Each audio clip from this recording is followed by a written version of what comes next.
One of the things I like to do on these fantasy playlists is do mainstream song number 10, number 8, number 9, or whatever be mainstream, and then at number 7 just go completely off the rafters. And that's what I did on song number 7, up 6 from number 13. Boy, VH1 all over this record, and MTV too, I believe.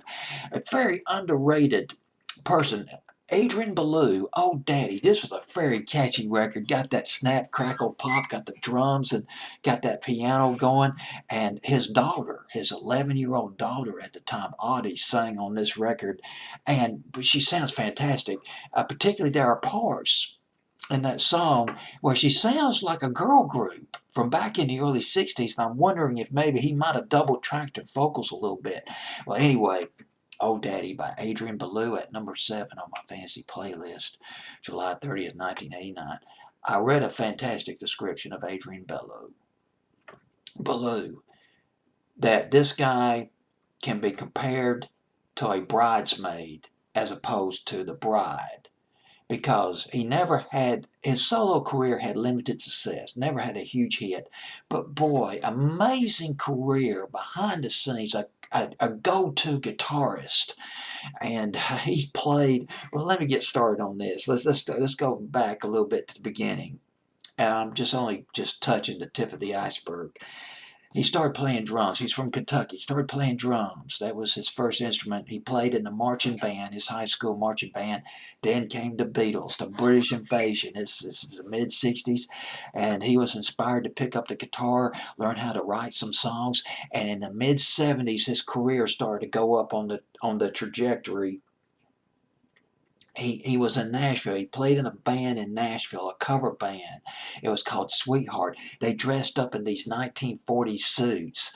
They drew large crowds. Now, you wouldn't think a group like that would draw a rock and roller, but Frank Zappa came to one of their shows, and he liked the looks of Adrian Belew, because here's the thing about Adrian Belew. As a guitarist, he was versatile. He can play rock. He can play hard rock, funk, new wave, electronic. I mean, he was all over the road. Great slide guitar player. And Frank Zappa had an opening in his touring band. He went up to Adrian Belew. How would you like to audition for my live band, my touring band? And Belew auditioned. He got the job. He toured with Frank Zappa for about a year or two. David Bowie. You talk about luck. You talk about being at the right place at the right time. It's not just talent. Sometimes, to be honest, it is sheer luck.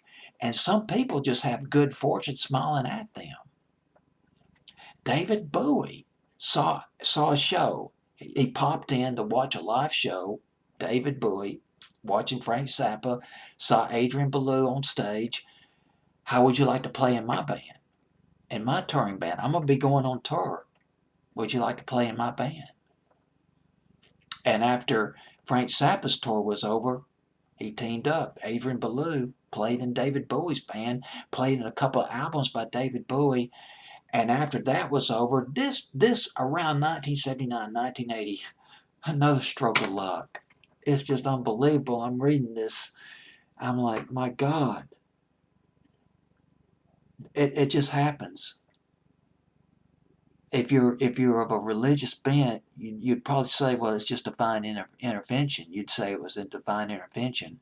Or if you're secular, you'd say, well, dang, it's just plain dumb luck. Well, either way, this guy just got lucky. He met Brian Eno. Adrian Belew met Brian Eno. Eno introduced him to the Talking Heads. He laid down some guitar parts on one of their albums in 1980, their classic album. It was Once in a Lifetime was off that album. I remember the song, one of their big hits, Remain in Light by Talking Heads. He played on that in 1980, and he played with on their touring band, played on tour with the Talking Heads, Adrian Belew played. He was on, you remember the spinoff of the Talking Heads, the Tom Tom Club. Remember Genius of Love back in the spring of 1982? Adrian Belew played on that song. Belew played on that song. And it just gets even better. The guy was he was obviously very talented. It's like Rod Stewart once sang, some guys have all the luck. King Crimson, one of the iconic progressive bands that formed in 1968, influential band in the late 60s, early 70s. Another edition of King Crimson came into being in the early 80s, including some of their original members, including Robert Fripp on guitar, Bill Buford on drums, and a guy named Tony Levin, I guess it's Levin, Tony Levin on bass. Adrian Belew, lead singer of the retrofitted, reformed King Crimson. And with Adrian Belew on Belew. I keep thinking Belew on guitar and singing lead. King Crimson put out 3 critically acclaimed albums between 1981 through 1984. And Adrian Belew. Now he did put together another band that obviously didn't take off, and they broke up due to lack of record company support. It was called Bear, a group called Bear. But he got a solo career going. Put out his first solo album in 1982. It was called Lone Rhino in 1982. And his 4th album is Mr. Music Head, 1989.